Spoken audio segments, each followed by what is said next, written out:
Hey folks, Crazy Climber 80 here again, and this time we're going to look at a game called Espial. Or maybe it's Espial, Espial, hell, I'll just call it Espial. Created by Orca and licensed to Thunderbolt and to Ventureline. And Orca did not make very many arcade games. They're a Japanese company, and their logo was a dolphin. But this was probably their most known game in the US, at least. I had never seen this or any Orca game. But one thing that's kind of cool is that you get this typewriter type setup or a keyboard type setup for your initial or character entering screen. But this is a Xevious clone, kind of.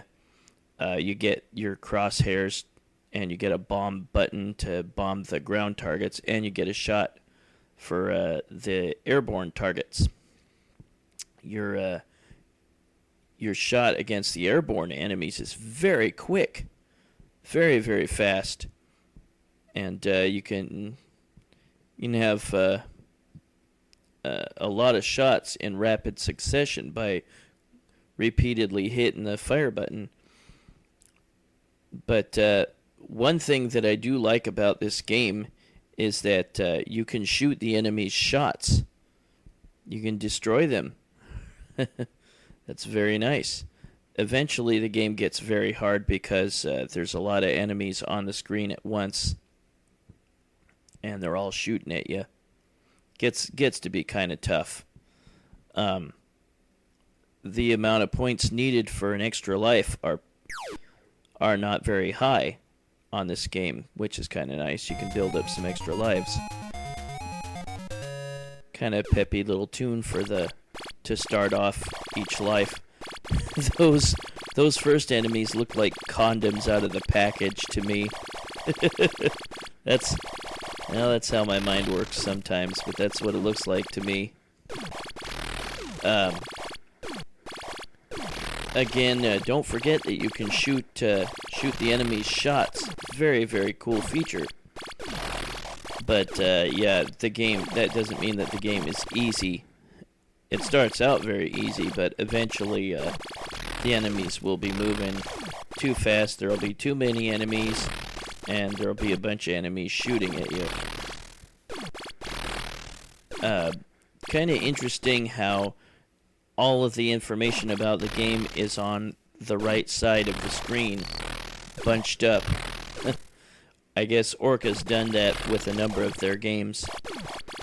The score, the top score, the amount of enemies you've destroyed. It's not an important stat. Maybe it's just the airborne enemies that it's talking about, because the number doesn't go up when I shoot the ground-based targets. But once you reach a certain distance, where it says mile, once you reach a certain distance, you will phase out of an area and reappear in another, which is accompanied by a weird tone. You'll see that later. But your goal is to get to the 69th mile. Damn it. Some game programmer had 69 on the brain, apparently. But once you reach 69, then there's one boss you must face. When you destroy it, your game's over. So that's the goal, is to beat the game that way. Yeah, see, the enemies move really fast, and they're all over the place, and they're shooting at you. Gets to be a little bit tough. I'll show you what it looks like to beat the game a little bit later. I didn't do very well this game, but it was still way more than enough to beat the high score. But I'll play again in a minute. But again, yeah, you get this little keyboard set up to put in your initials, which is kind of cool, and you get to put in 6 of them.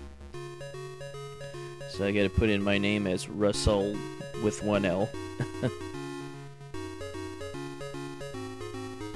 But yeah, Orca was a Japanese company. They didn't make a whole lot of games, but this is probably their most famous one, and I guess this was ported to the Atari 2600. I'd never heard of Espial.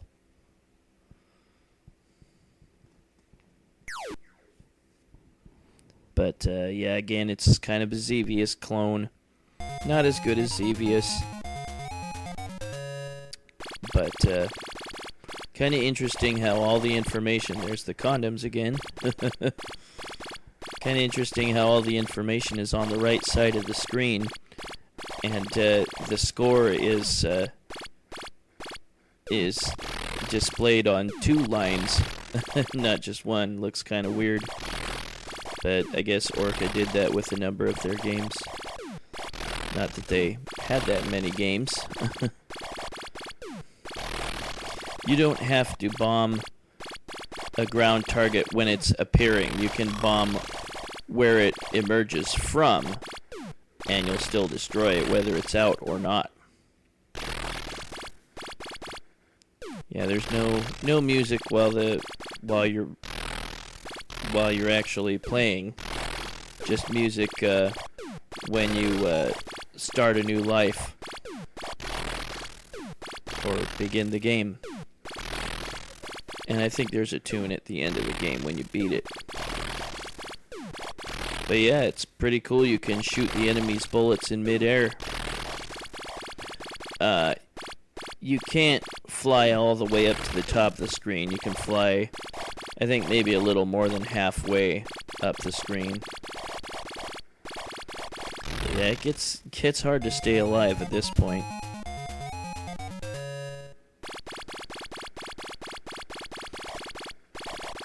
Yeah, I had a much better game this time around. I'll show you what it looks like to phase into the next scene.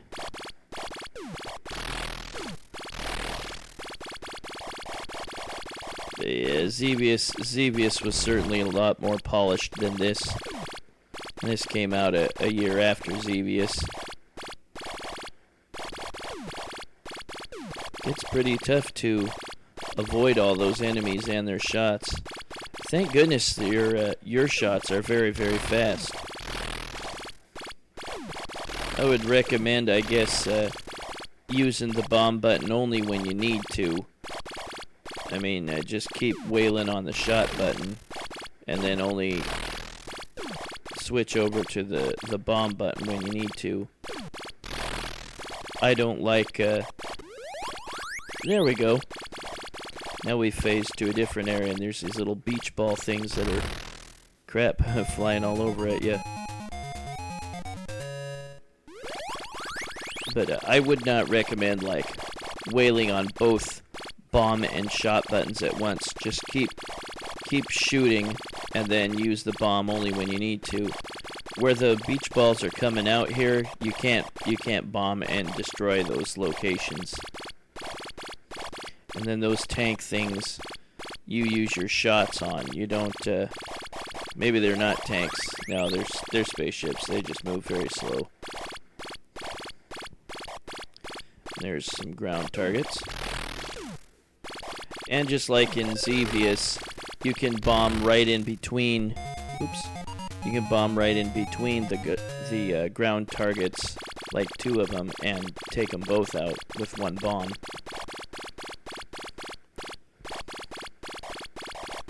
Now, I always thought that when you did that, like even in Xevious, you should get like a special bonus for taking out 2 ground targets with 1 bomb, but no.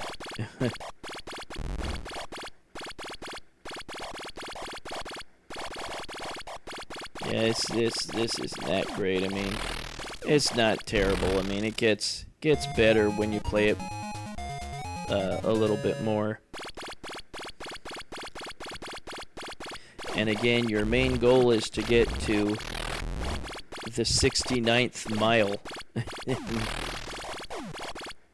Some programmer just liked the number 69 for a certain reason.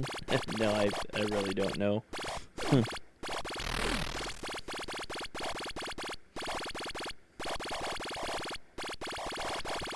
Makes me think of Bill and Ted's Excellent Adventure. If you're us, what number are we thinking of? 69, dudes. It gets really hard to stay alive here. There's so many enemies all over the place, and they're all shooting at you. Yep. Yeah, that's game over. Well, that was much better. I got over 100,000 that time. And get the keyboard to put in my name again. I do think that's kind of a cool feature.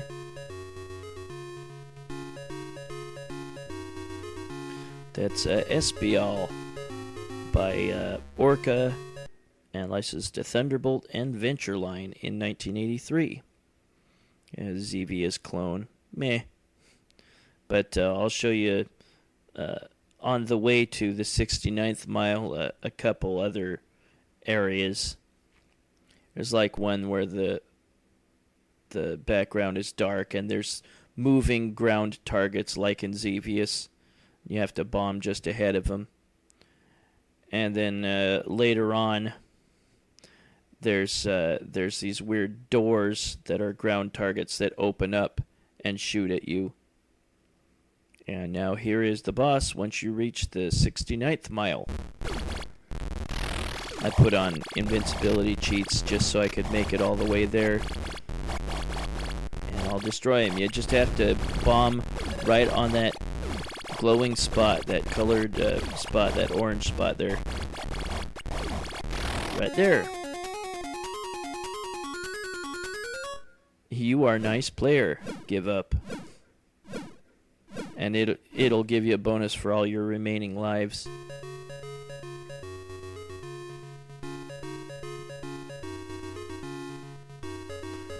But that was Espial by Orca and licensed to Thunderbolt and Ventureline.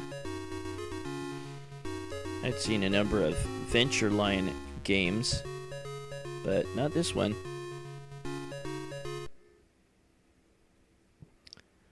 But that was Espial by Orca and licensed to Thunderbolt and Ventureline. This is Crazy Climber 80 saying thanks for watching Espial by Orca, licensed to Thunderbolt and Ventureline in 1983. I will catch you later with another video. Take it easy, folks. Bye-bye.